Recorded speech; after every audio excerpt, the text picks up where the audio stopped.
When grading a project, I always tell people do not grade using the viewer in the graphic user interface.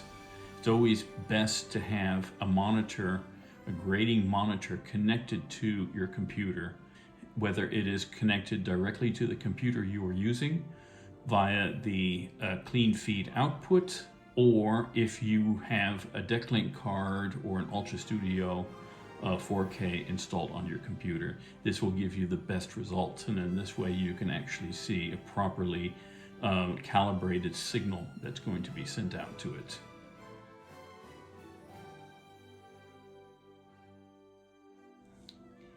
Yes, when I'm doing remote grading, the type of monitor I'm going to be using, let's say if I'm doing grading in a hotel or something like this, I will use a small monitor that can be easily transported.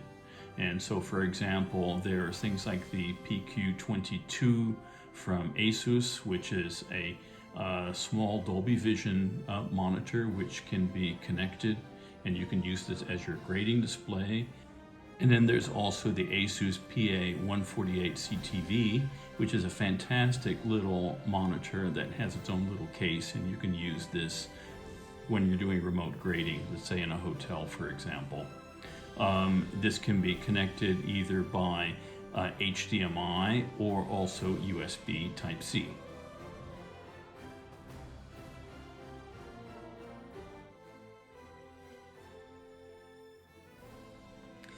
Yeah, and for me, it really doesn't matter. There are some possibilities that, for example, you can either use operating systems such as Windows, Mac OS, or even Linux for running Resolve on.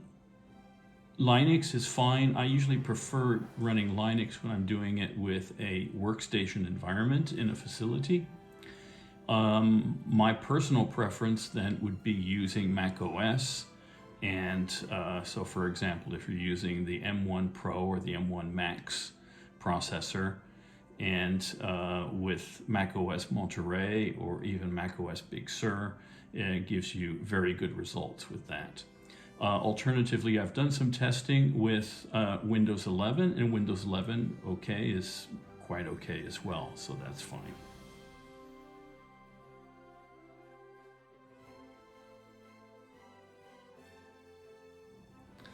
When I'm grading feature films and you're working with clients, sometimes this can be an interesting experience that differs from when you're working with clients when you're doing a commercial, because very often there will be situations where you'll be working with either the director of photography or the actual director of the picture.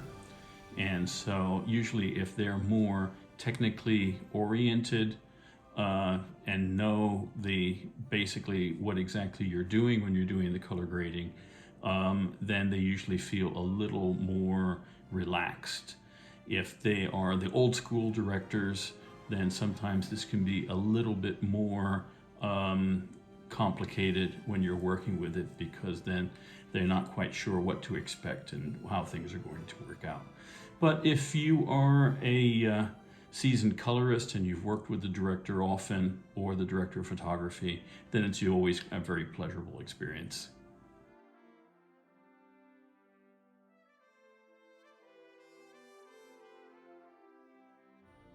When I was grading the older Technicolor movies, this always was a bit of a challenge, because Technicolor involved 3 strips of black and white film sensitive to different colors going through the camera.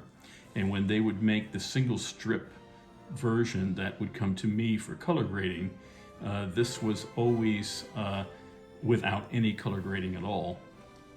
So it always involved multiple passes in order just to get the colors that you could actually get it into a recognizable format. And then afterwards, you would do a second trim pass just to go through and start balancing up the colors for the reel. So that very often it would take 3 passes to get the colors the way you want it to be in the end. So it can be a bit of a challenge at times. So there we have it.